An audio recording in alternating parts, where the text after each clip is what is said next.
The NVIDIA GeForce GTX 1660 is a mid-range graphics card that was released in 2019. It is built with the Turing architecture like the rest of the 16 series and 20 series from NVIDIA. It features the TU116 core built with the 12nm process. The reference card comes with 14,008 shading units, 88 texture mapping units, and 48 render output units. Base and boost clock speeds are 1,530 and 1,785 MHz respectively. Unlike the more popular and nearly identical 1660 Super, which uses GDDR6 video memory, the 1660 non-Super has 6GB of GDDR5 video memory on a 192-bit bus width. With native DirectX 12 support and solid specs upon its release, this card is still an option for gamers if the price is right. Originally retailing for $219 US, the 1660 is usually available for around $100 to $120 on the used market right now during the summer of 2023. You might be able to get a better deal from a local seller, but for the most part, it can be a challenge to get it lower than its market value. I got my MSI Gaming X 1660 in a deal where I traded away a power supply and $40 for this card. My 1660 is the card that I primarily use with my secondary PC and test bench when I'm not testing any graphics cards with it. Personally, I think this MSI Gaming X cooler design looks extremely cool and is one of my favorites. While I have played games on my card, it isn't my primary GPU and I've never really benchmarked it to see how it performs in the games. So today, I want to run a few titles and see what kind of performance it has in 2023. Testing today will be done with my open-air test bench with a 4-core 8-threaded i3-10105F, 16GB of DDR4 RAM running at 2666 MHz, and Windows 10 installed on an NVMe SSD.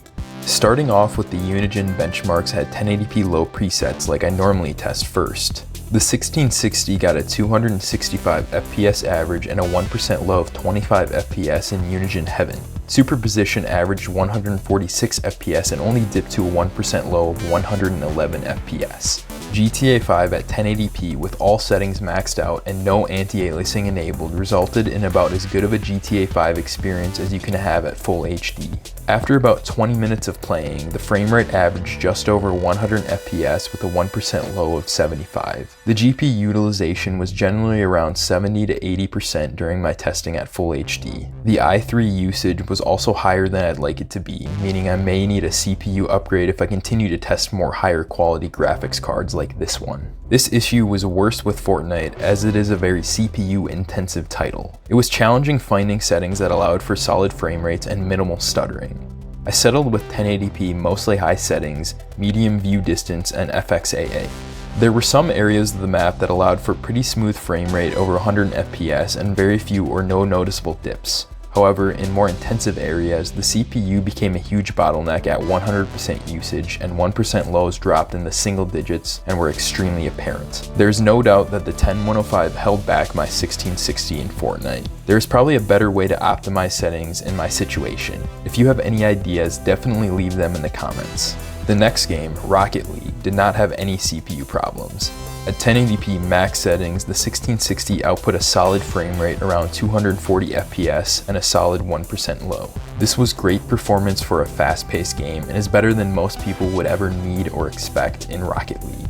CSGO at 1080p with maxed out settings also provided a super high refresh rate experience with an average of around 230 FPS and 1% lows no lower than 100. This card once again was not at max load most of the time, so at 1080p, CSGO offers no challenge for the 1660.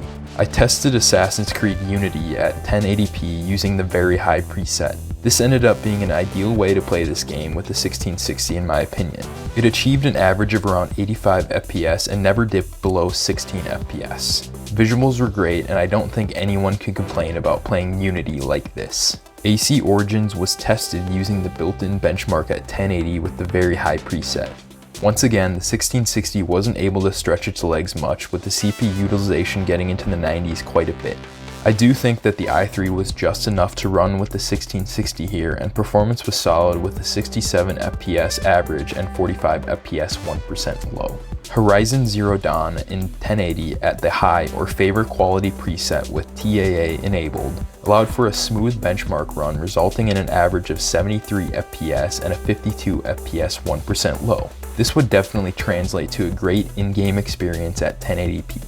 Finally, in Cyberpunk 2077 at the 1080 high preset, the 1660 gave me a solid benchmarking run with a playable average of 57 FPS and a 32 FPS 1% low.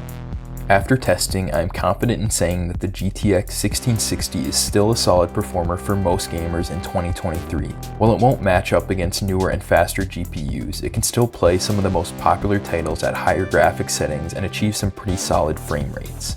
I'm not sure if I would recommend it to buyers for its used market price, since there are other similar or better performers like the GTX 1070, 2060, 2060 Super, RX 5500 XT, RX 5600 XT, RX 5700, and RX 5700 XT. Compared to the 1660, these GPUs can all be had for similar or only slightly higher prices on the used market right now. Even the 1660 Super and 1660 Ti, which both feature the faster GDDR6 video memory, are often sold for similar prices to the GTX 1660. Ultimately, if you have a 1660 and it can handle the games you throw at it, you're probably happy with it, and it should service you well for a bit longer without a need for an upgrade. If you find a 1660 for a super good deal, say less than $80 US, you are getting a ton of performance for the cost.